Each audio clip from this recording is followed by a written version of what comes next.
So before we begin, I'd like to start with acknowledging the traditional owners of the land we are meeting on today and recognise that in meeting today, we are spread far and wide. Yarra City Council acknowledges the Wurundjeri Woi-wurrung people as the traditional owners and true sovereigns of the land now known as Yarra. We also acknowledge the significant contributions made by Aboriginal and Torres Strait Islander people to life in Yarra. We pay our respects to elders from all nations here today and to the elders past, present and future. So welcome everyone. Today's session is focused on getting ready for kindergarten and strengthening our shared understanding of how early learning experiences support children's transition to kindergarten. This may be particularly relevant to families whose children are starting kinder next year, or they may be already attending a kinder in Yarra. We're here to explore what high quality early learning looks like in practice and how we can work together across early childhood, allied health, maternal child health nurses, and the education setting to support children and families. So I'm happy to introduce our panel. We're very fortunate to be joined today by a multidisciplinary panel of professionals working across early childhood and family services within Yarra. So today we have preschool field officers, and that's myself. I'm Carmen Capello and Kim Gardner. We also have our early childhood teachers within one of our Yarra kindergartens, Emma Fulton and Dia Hastuti. We also have a speech pathologist from North Richmond Community Health, Dashani Ranatunga, and our occupational therapist, Leo Navi. We also have our maternal child health nurse team leader, Nicole King. So each of these professionals will bring some valuable expertise to today's session in children's development, readiness, and transitioning into kinder. So before I continue, just some housekeeping rules with Zoom. Obviously, we're on Zoom today. We will be recording the session as already mentioned, and we just ask that you remain on mute throughout the presentation just to minimise any of the background noises. And if you have any questions or comments during the session, please use the chat function. We will come to questions throughout the session, particularly during the panel's Q&A. So please feel free to use the chat and share your reflections as we go. So before we begin our discussion, we'll watch a video from the Department of Education. I'm hoping it highlights kindergarten's participation and the increase in early learning hours across Victorian childcare and kindergarten programs. The context should provide for today's conversation around why early learning matters and what quality kindergarten experiences look like. Let's watch the video now. Fingers crossed it works. If you have a 2 or 3-year-old child, now is the time to think about starting kindergarten. Kindergarten programs, also called Kinder, are free in Victoria for 3 and 4-year-olds at participating sessional kinders. Or if your child goes to a kinder program in a long daycare centre, the government helps cover part of your fees each year. Kinder programs at long daycare centres and sessional kinders both offer quality programs led by qualified teachers. 2 years of kinder before school is an opportunity to boost your child's learning, development and well-being while they play, make friends and have fun. So what do kinder programs look like in Victoria? 3-year-old kinder programs are between 5 and 15 hours each week. With different hours available, session times may vary. There are services that offer shorter session times, which might suit some families, while longer hours may work better for other families. 4-year-old kinder provides 15 hours each week. This has started to increase to between 16 and 30 hours as 4-year-old kinder becomes pre-prep over the coming years. Pre-prep started in 6 local government areas in 2025, with more areas being added each year. Pre-prep will be available to some children no matter where they live in Victoria, before it rolls out to all children in their local government area. See the website for full details of the rollout. It's an exciting time in early childhood education in Victoria. Use the Find a Kinder website to help you find kinders nearby. You could go to an open day. If you need assistance enrolling, have a chat to your local council or kinder. We're all here to help. and want to see as many children in kinder as possible, because 2 years of kinder gives every child the best start in life.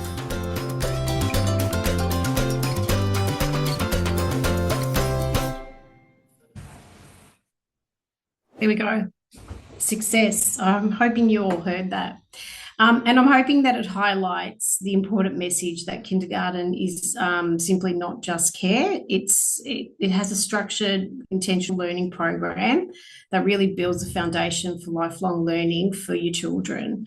So there's research that listed on the Department of Education website, and along with national, international evidence, and it consistently shows the importance of early childhood education. The first 5 years of life are a period of rapid brain development, and with approximately 90% of the brain development occurring by the age of 5. So what children experience during these early years can have a significant impact on their future, with their social and emotional outcomes, and including how they learn and transition into school.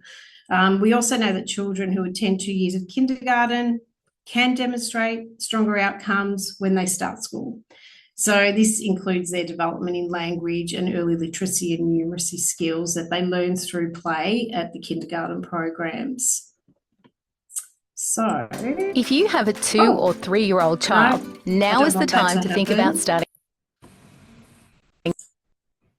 All right. So the evidence is the reason the expansion of kindergarten now is across Victoria has happened, and it reinforces the importance of high quality early learning experiences for children. So today's discussion is about what this all means in practice. So we'll be exploring, how we support children to transition into kinder, what readiness could look like within your home and with your child, different areas of development, and also how families and allied health professionals can work effectively with their community members. So, and the importance of early learning screening, such as our maternal and child health nurses with their 3.5-year-old check. So we'll begin with our presentation, and I'd like to hand it over to my colleague, Kim Gardner, Preschool Field Officer. Thanks, Kim. Hi. Thanks for coming. We sometimes at kindergarten, children will need a little extra support to settle in or participate or just to feel confident. And that's where the Preschool Field Officer program comes in. It's a Victorian government funded program that supports inclusion in kindergarten programs. And when we talk about inclusion, we mean making sure every child can participate in ways that work for them as an individual. And it might look different for each child in how they play, communicate, or feel comfortable in the space, helping teachers to meet children where they are currently and in ways that feel right for them. For example, one child might need more time to join in, while another one might need visual supports or some help with the routines. It's not about getting every child to do the same thing. It's about adjusting the environment and the kindergarten program so that each child can take part in what's on offer at kindergarten. A really important point about our role is that we work with educators and teachers, not directly with children, not as a therapy service, but by supporting the adults in the room when things are a little more complex. This means that the adjustments that the teachers are making can be consistent and embedded. And so you may end up with benefits for the whole class group instead of just one child. And so the support that we offer can be around a range of things, but quite commonly we'll support around behaviour, communication, developmental concerns, helping children settle into kinder or the transitioning to school, or navigating around decisions about additional years of kindergarten. And then alongside the case-based work, we support the broader kindergarten system through information sessions for families like today, professional learning for teams, and facilitating a group we have called the Yarra Early Years Partnership, which strengthens connections between kinders and schools to support children as they move into school. So look, at the core of the PSFO program, it's about making sure each child can participate meaningfully. And so what this looks like in practice is it generally works on a referral basis. So once a referral is made, and they're usually made from early childhood teachers, but they can also come from parents, maternal child health nurse, or playgroup facilitators. There's no strict limit on who can refer. The key requirement is just that families are aware of it and have given consent for that engagement. And then we'll usually consult with the kindergarten team, where we spend time talking through what they're noticing, what's working well, where things might feel a bit more complex. And then we'll usually observe at the kindergarten. And in the observation, we don't assess or diagnose, but it's about building that fuller picture for the teachers, noticing a child's strengths, areas they need support, developmentally, looking at how a child's engaging and interacting within the program, looking at the environment, the classroom dynamics, how the teaching team's working with the child, how the general environment supports participation. And then what we see at the observations is the starting point for coaching with the educators or the teaching team.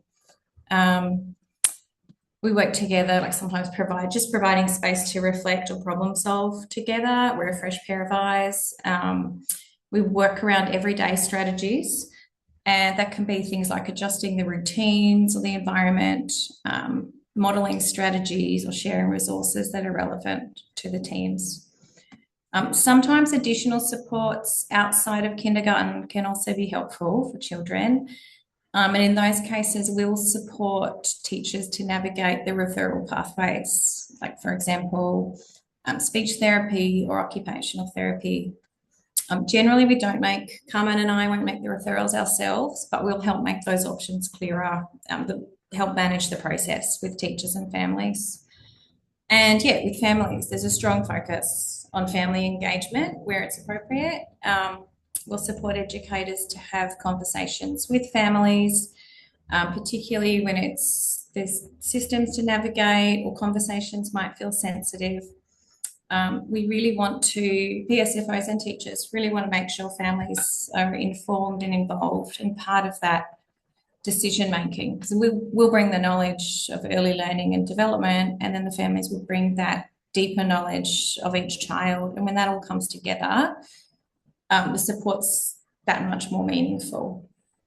So ultimately, yeah, PSFO is about supporting teachers in kinder programs to build the right support system around each child so they can participate happily and feel a strong sense of belonging.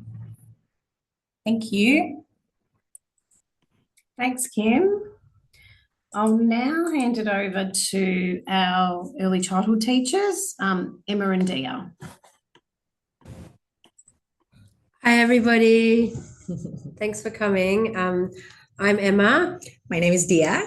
And we are a couple of the teachers based in the Fitzroy Early Years precinct in Fitzroy, obviously. So we just wanted to talk to you a little bit about what happens firstly at Kinder for Kids. I think that's the slide before, perhaps, Carmen, oh no, sorry. Sorry, my apologies. So we are going to start by talking about what are some of the things that we might be looking for if we are thinking about sending our child to kindergarten.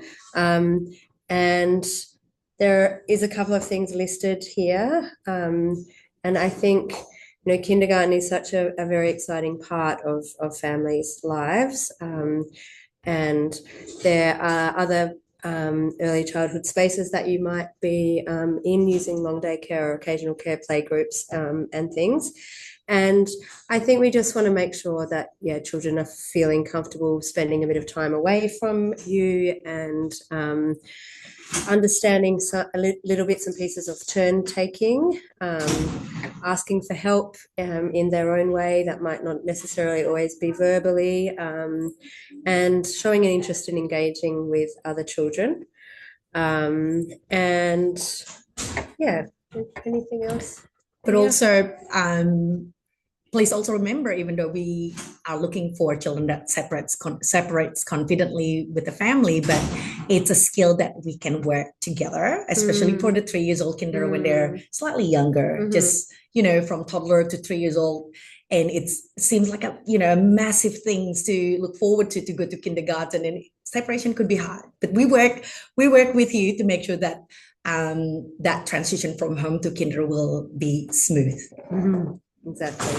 And some children will benefit from delaying their start to kinder if you feel like they would benefit from more time to work on those skills. And that is the beginning of the learning journey that's then obviously going to feed into school and high school and everything else that follows. So starting kinder does directly relate to the age that children will start primary school. And if a child's birthday is between January and April, it's recommended you consider whether your child is ready to start that year or whether it would be worth waiting for starting until the following year. Yeah, that is correct. Next slide, please. So really at kinder, we are focusing on the holistic development of the child, developing the whole child. And this happens through nurturing their confidence, resilience, communication, independence, and well-being, alongside the literacy and the numeracy, exploring STEM concepts, the world around you, and all of that social and emotional development, whilst offering a structured kind of predictable rhythm and ritual of the day. So that includes, transitions, coming together as a group, lots of independent play, opportunities to play in small groups, larger groups. And also, learning to be responsible. So before they move on to another activity, we always make sure that they help to pack up, help to clean up, so that they know that it's part of our daily life. Yes. Yeah, absolutely. Taking. And the good thing about kindergarten is that something your kids would enjoy. Well, they're doing lots of things, but they're doing it in a fun way because we're doing lots of play. We're covering it up with a play based so that they don't know that they're actually learning something. Yes, absolutely. Yeah, we have lots of fun. Yes. I think that's good for that slide. I think we're good for the next one. And there are also lots of benefits for families in joining a kindergarten community. A family will have an opportunity to meet another family, especially if you're joining the kindergarten close to the school, primary school that your child is planning to go to. Being in that kindergarten would help to build connection with other families and also the other children, so that they're not going to be alone in the primary school. Yes. Yeah. Absolutely. And also have access to preschool field officer if needs to. And the allied health teams, and other community services. And I think joining the kinder community can support transitions in other areas of life, and establishing those routines. You can really build the skills with your children to get ready for the rest of the learning in their life, and promoting that lifelong learning, which is so vital. Yes, 100%. All right, next slide, please, Carmen. I think Carmen mentioned earlier. Oh, is it Carmen? No, this slide. This slide mentioned earlier that there are types of programs. There is a long day integrated kindergarten program that is a kindergarten that immersed in a long daycare. So let's say it's a long daycare 5 days a week, and then it's an integrated kindergarten program in there. And then sessional kindergarten, which is where we're both working. Basically, it's a standalone kindergarten where set time, set arriving time and finish time, and then there's no other time in between. So you come in at 9 o'clock and finish 4:30. And generally, it's the same children in the group. Yes, that are attending. The days. So there's an opportunity to really connect in being part of that group. And yeah, as the video said, there's now funding available for 3 and 4 year olds. Yay! Yay! So we're really, really chuffed that the education department has recognised how vital these first 5 years of life are. And yeah, we did talk about the pre-prep transition with the goal for all of Victoria to have 30 hours of 4-year-old kinder in the coming years, which is huge. What does it mean? It means like your children will be spending more time in kindergarten, because right now there are only 2 days or 15 hours of funding. So 2 days, 7.5 each day. And then after that, with pre-prep, you can attend more than 2 days. So it means it's good for you. You can spend time for yourself, get an extra work, or go to uni, or do something for yourself. And the kids could be with us and have fun. And keep learning through play. In some cases, some children may require an extra year of funded 4-year-old kinder at this stage. That is eligible for children who meet a set of a firm set of criteria that they may have developmental delays in 2 or more areas of our curriculum, and that's something that your kinder teacher will discuss with you, or if you have any concerns, you can bring that to the attention of the teacher. Yes. Thanks, Kit. Curriculum. Yes, there we go. We were just talking about the curriculum. Yeah, it's not all fun and game in kindergarten, and there is hard work there. So, as mentioned earlier, the kindergarten is a registered teachers. So we have to follow a certain set of curriculum. We make sure that everything that we are doing in kindergarten, it's preparing the children to go to school. Everything that we do, there's a structure there, there's routine and ritual that we do, is to make sure that your children is ready to have enough foundation to go to school. Yeah. So we follow what we call national learning frameworks. With Victoria, we have a Victorian Early Years Learning Development Framework. Also, each kindergarten will have their own center philosophy. Yes. Yeah. And one of the big thing that we have is also child safe standards. So we are, as an organization, RIARA is very big with child safe. We have certain procedures that we follow very strictly, and our child safe procedure is we put our children's safety as our utmost priority. Mm-hmm. Yeah. Great, Emma. And yeah, that's kind of very central to all of what we do, keeping our kids safe. Yeah. Every kindergarten program will have a registered teacher. There is a governing body, the Victorian Institute of Teaching, that keeps us all up to date with our registration tasks. Yeah. And yeah, obviously, as we've mentioned before, our curriculums kind of cover a really broad, holistic picture of children's development around health and well-being, social and emotional skills, lifelong love of learning, and supporting regulation, building connections with other children, and independence and confidence. And then in your child's 4-year-old kindergarten year, we also will link in with the local primary schools, and we write what's called a transition learning and development statement, which is pretty much sharing everything that we know about that child and giving all that information on to the primary school to support the best possible transition for that child. And in our particular case, we have great relationships with the local primary schools, and some of the teachers will come and visit, and sometimes we can even take children there. And yeah, that's also a really important part of our role, is setting up making sure the schools are ready to meet your children where they are, and support their best learning as they move into primary school. Yeah. Thank you. I think that's about it. Yeah, that's about it. I think that's us. Yeah. Thank you so much. We're looking forward if you have any questions. Thank you, Carmen.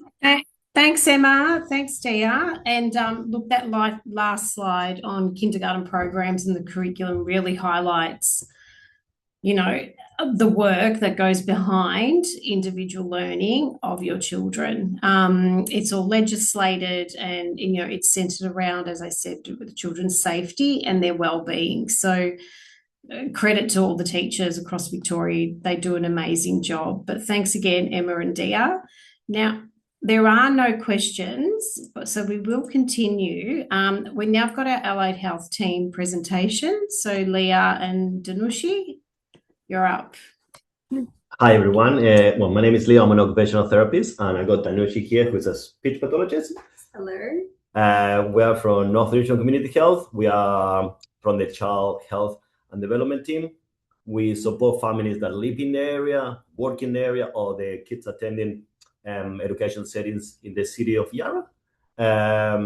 We have a team that support kids from birth until they start high school, about 12 years old. In the team, we have OT, speech pathology, and a dietitian. We work in different areas of development, and we work very closely and very well with all of you guys, all the kindergarten teachers, educational settings, PFSO, and we're quite proud actually of being part of this amazing society, or this amazing community that support kids so well. Cool.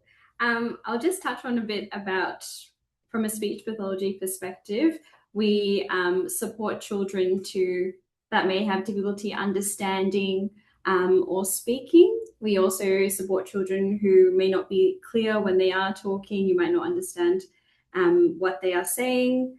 So in terms of speaking skills for a 3-year-old child, we're expecting that children are putting together 3 to 5 word sentences by the time they're starting in kindergarten. So for example, they can say something like, I want more apple, something to that extent. Children are using a variety of words for names, actions, locations, and descriptions. Children are also using a range of WH questions, so things like, what is that? Where are we going? Who is that? So a range of nice questions. Children are also starting to have some conversations, but they might not be taking turns yet, and they might dominate the conversation with their own interests. So that's still developing. And children are also starting to approximate the past tense. So they may say something like, I eated all the yogurt, or something like that. In terms of our listening skills, children at 3 years old are starting to follow some simple 1 to 2 step instructions. So if you said something like, get your shoes and come to the door, they could follow a series of steps like that. They can also answer some simple WH questions, like, you can ask, what did you draw? And they can tell you what they drew. You can say, where are your shoes? And they can point or show you where their shoes are, things like that. And children are also starting to understand the concepts of same and different. So they can sort some things that are the same colors and sort different colors as well. So just some simple skills that children will be developing at this age. It is important to note that we understand a lot of children are bilingual or learning a different language at the moment, so they might be learning their home language. So not all children will be able to do all these skills in English by the time they start in kindergarten, and that is completely okay. So as long as children can do these things in a language, so in your home language is completely fine, they're well supported and they have a really strong foundation to then pick up English when they go to kinder. So kinder will give them that great opportunity to be exposed to English and pick up their skills. So all good if your children are not yet doing these things in English. And there's plenty of opportunities in kinder, in everyday routines and home to practice your communication skills.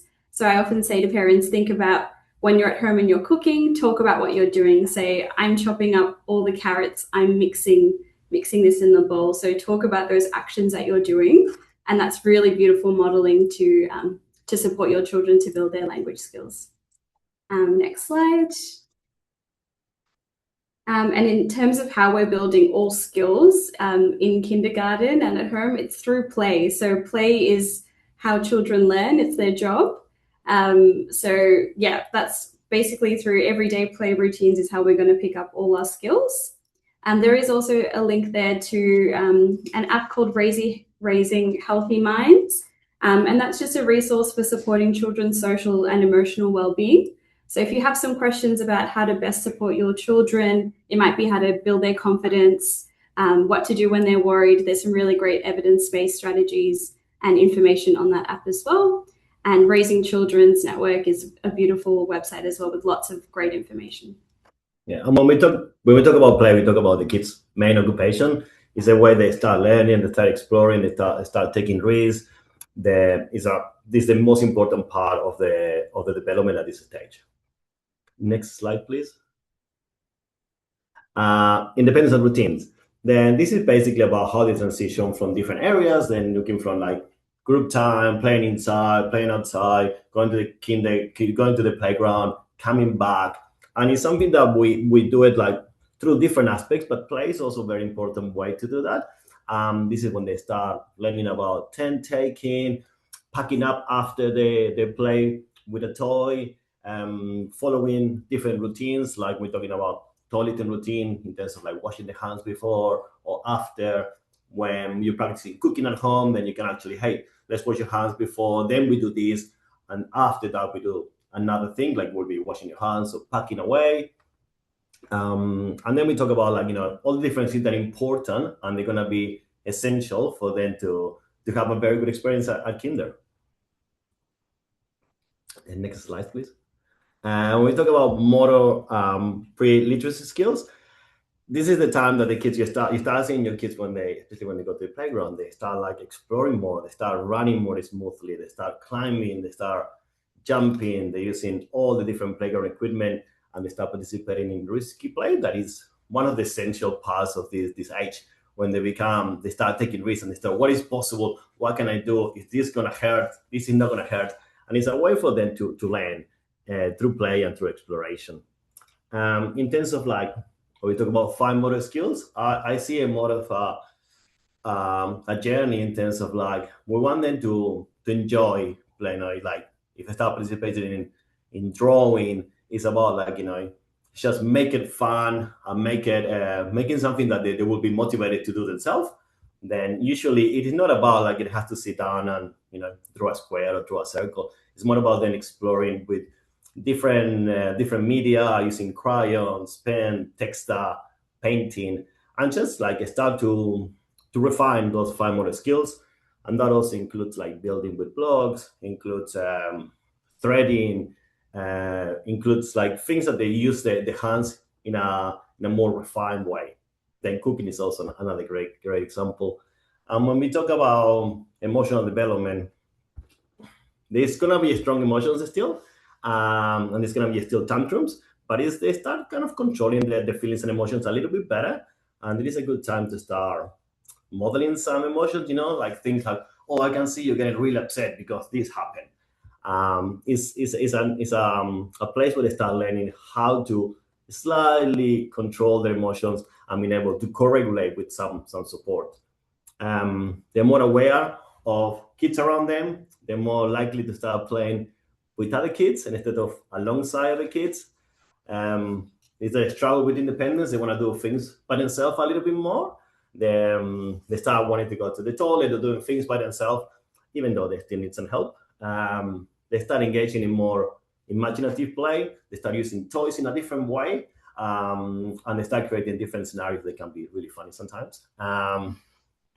There's an element of like separation anxiety at the beginning, and it's all practicing and giving like exposure. I mean, we usually say to families, try to visit the kinder every time you walk past the kindergarten. Just tell them this is where you're gonna go, or use different times to say, oh, your brother used to come to this kinder. We also sometimes do some social stories, or we talk about going to kinder and how fun it can be. We do some role play scenarios sometimes. We try to always stay positive and try to talk in a positive way about going to kinder.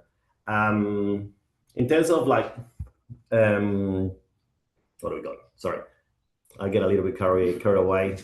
We talk about like independence and life skills. We want them to become more independent in terms of like packing away after the play, taking more turns, looking after their belongings, cooperating. I mean, a lot of the times you see like teachers using really good strategies, like having a little helper and helping after, packing up after meal times, or helping giving the role to one of the kids to actually say, oh, can you help me to pack up? Can you tell all the other kids to pack up and stuff? And that's a way that they're helping through, and they become more cooperative. They start developing some friendships. It's exciting times, and it's a time that we continue to learn, and they developing new skills. And it's fantastic.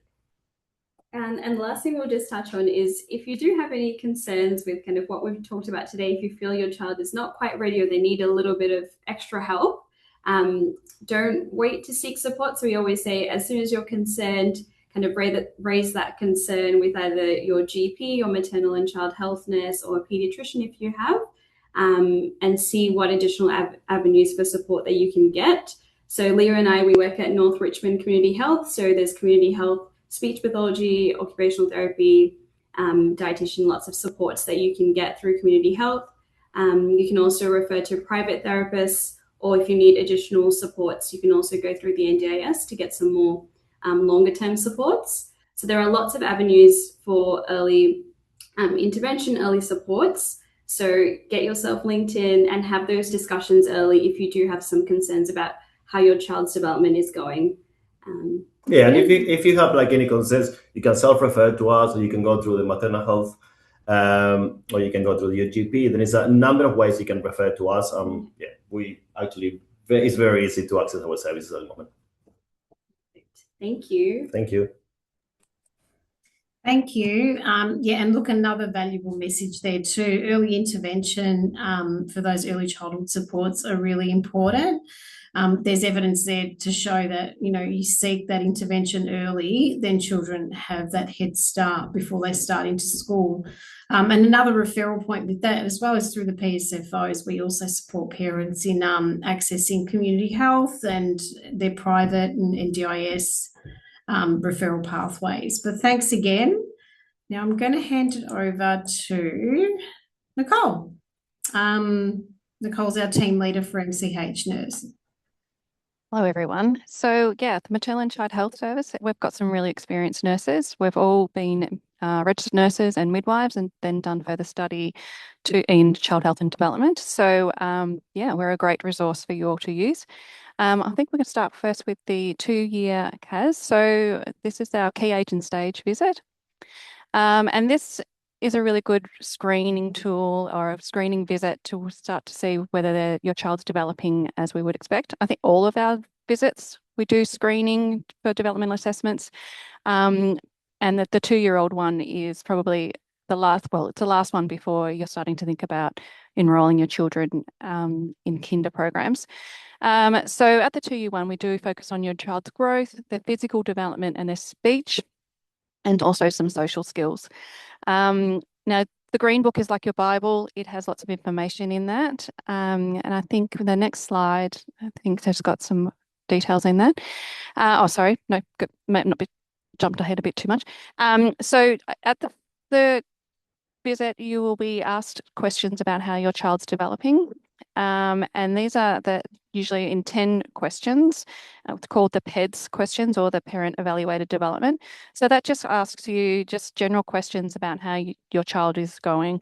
And they're the same questions that you get from the 4-month visit to the 3.5. So they are really quite vague, but they are also a really good tool to use to see if you see any areas where your child isn't quite meeting or doing what other children their age is doing.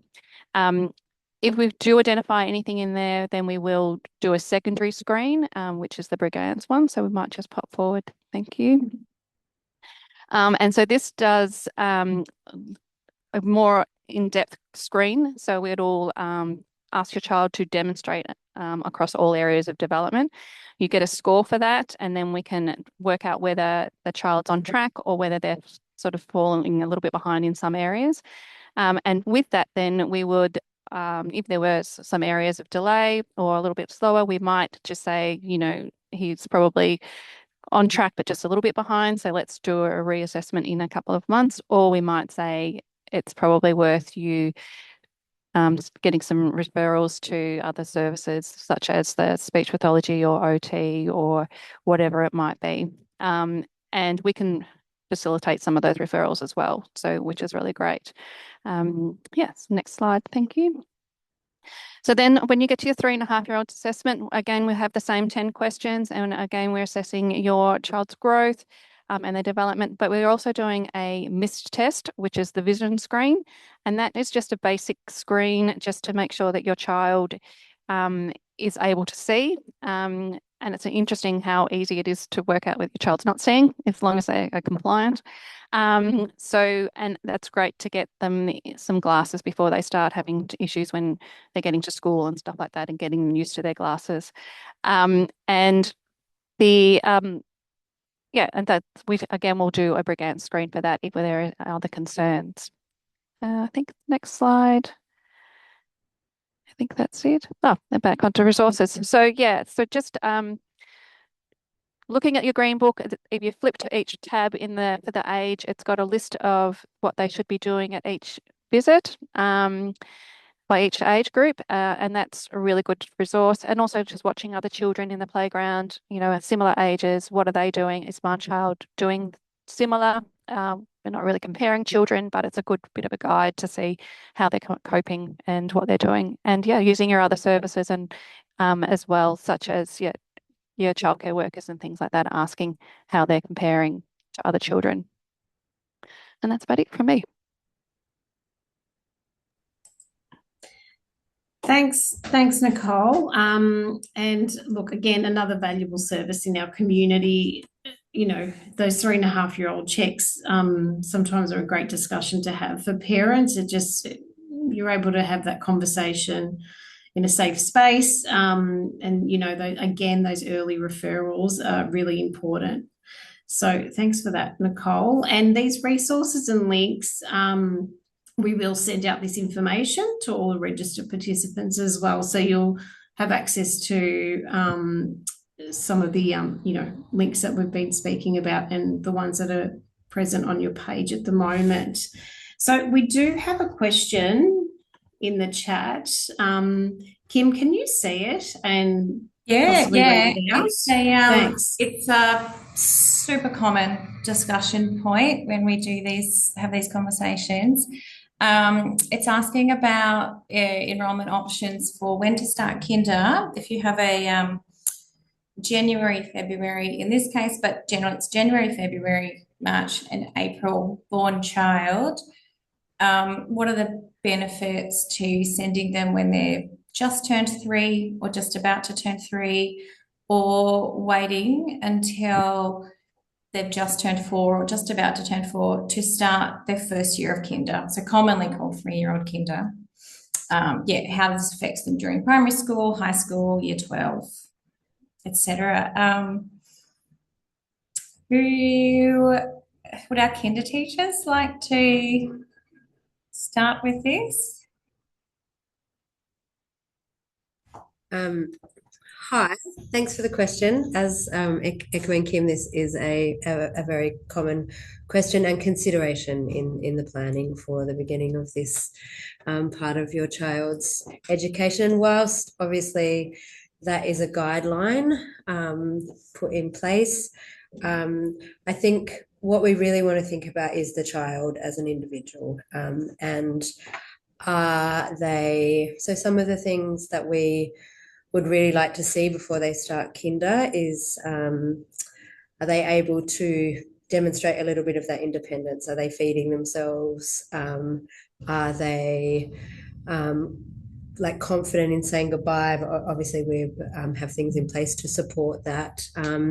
Have a way to communicate clearly, and showing interest in using the toilet, helping to pack up, engaging with other children.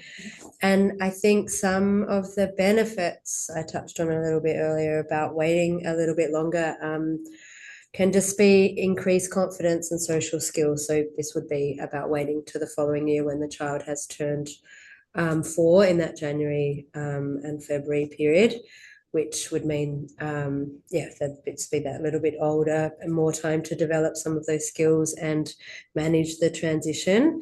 I think another part of kinder that's really important is following instructions. And obviously we start off, with kind of one-step instructions and build them as a child's capacity and comprehension grows. Anything to add, Dia, about the benefit, I guess the benefits of waiting or the challenges of going in early?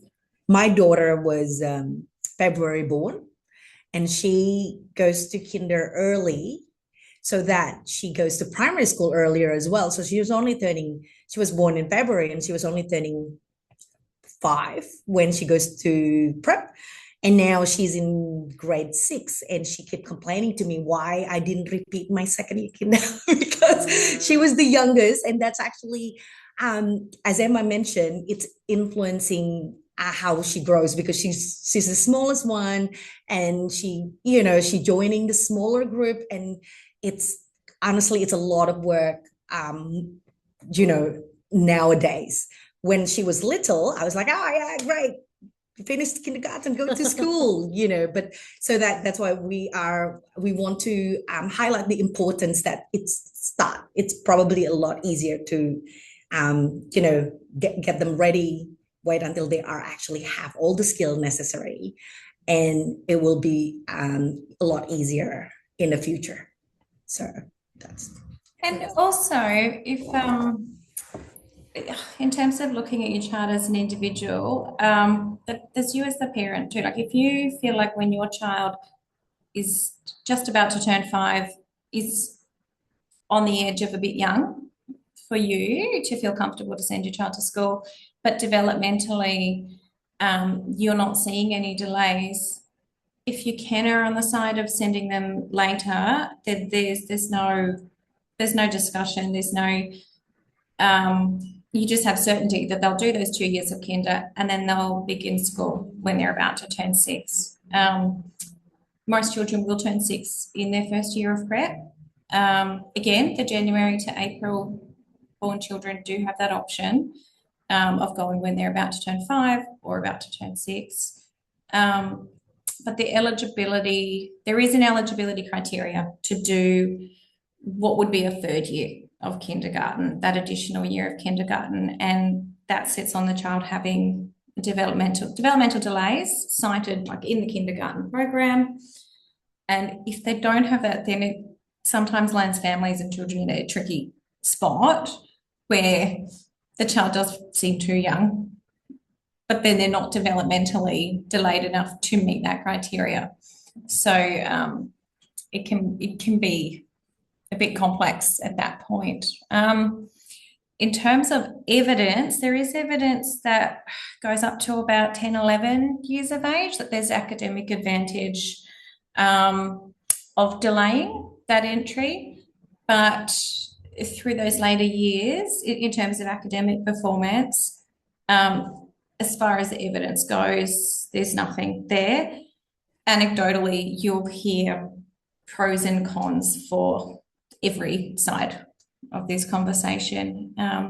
If you're unsure, feel free to give Carmen or I a call as well after to talk it through a bit more, or discuss with your nurse, or if the child's in childcare, discuss with the childcare service, or if they're, the kindergarten, discuss with them too. You're not alone in this situation. And we have another question in the chat. Another March baby. In the process of accessing wait lists and registration forms, how do you choose the right kindergarten? What do you look for? What do you ask? Can they attend kindergarten outside of their zone? Oh, Emma and Dia, this is another one for you, I think. Okay, our suggestion is always,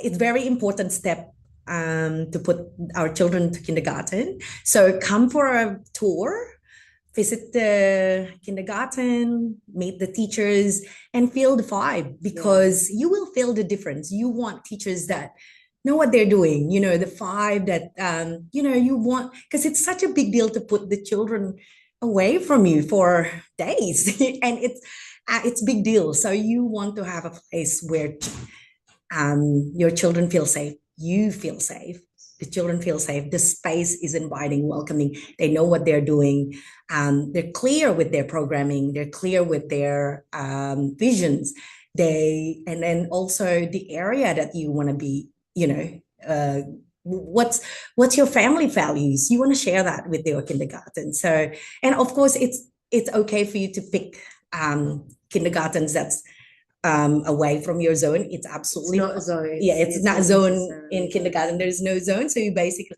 but there are a lot of waiting lists at some places. At some and places. It's also good to think about your like home or work, because you want the accessibility and dropping off and picking up, and those types of things can be worth considering. And find teachers like us. I'm